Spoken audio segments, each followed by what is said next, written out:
This is Dan Dix here, reporting for Press for Truth, and I think it's safe to say, folks, that most people out there want job security. I think, we can safely say everyone values prosperity, but I would like to suggest that free markets are the only true means of getting there. But in the mob-controlled Quebec city of Montreal, politicians have completely ignored this principle. And in an attempt to protect the restaurant industry, they've applied failed status methods to the restaurant industry. David McMillan, he's a co-owner of Montreal's Joe Beef restaurant, is worried here that in Montreal you can apply for a restaurant permit and get it immediately. That's a problem for me. Or this guy, Carlos Ferreira, he's another owner of a local eatery. He says, I don't believe in the free markets anymore. We have to protect the good restaurants. But who's going to decide what is a good restaurant? And why is it such a problem that anyone can open up a restaurant? And again, who should decide these things? The customers or politicians and bureaucrats? Even this celebrity chef here, Daniel Vizina, told the Canadian Press, everyone wants to open a restaurant to become a chef. That has to change. Well, of course, Veneza wouldn't want some competition to challenge his celebrity chef status. Montreal has become one of the highest restaurant per capita ratios in all of North America, and this is a great capitalist feat.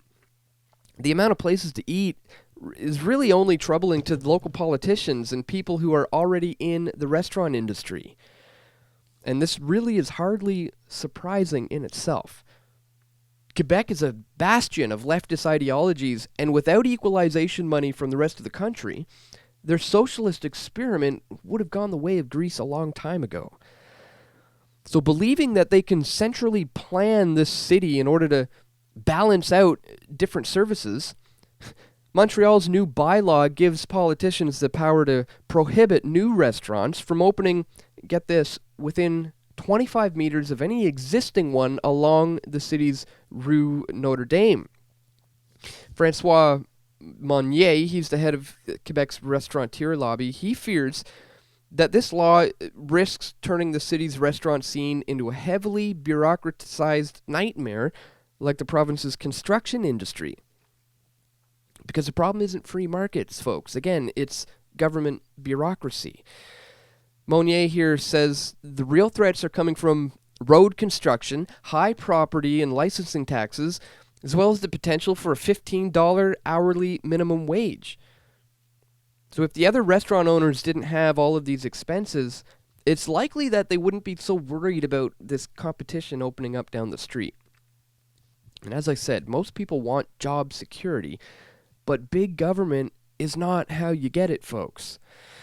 This bylaw just threatens to undermine Montreal's very vibrant restaurant industry without addressing what's already undermining Montreal's restaurant industry.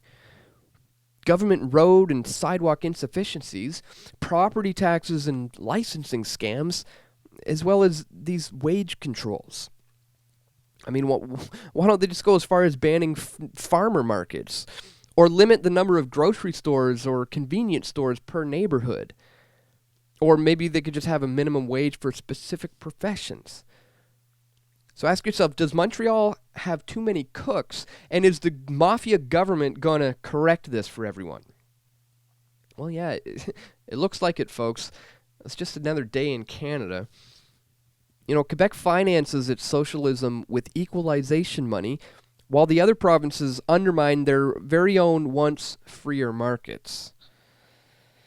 But who knows, maybe in Canada's 150th year, Confederation is going to begin to break down.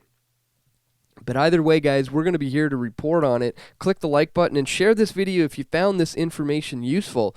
And of course, we do not have any corporate funding or any backing of any kind. Our funding comes from you, the viewer.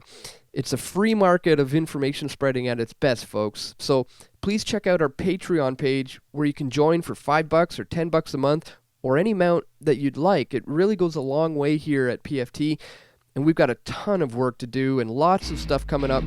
Again, we can't do it without your support. So thank you to anyone who has ever donated or has joined as a member. And stay tuned, guys. We've got more video reports coming soon.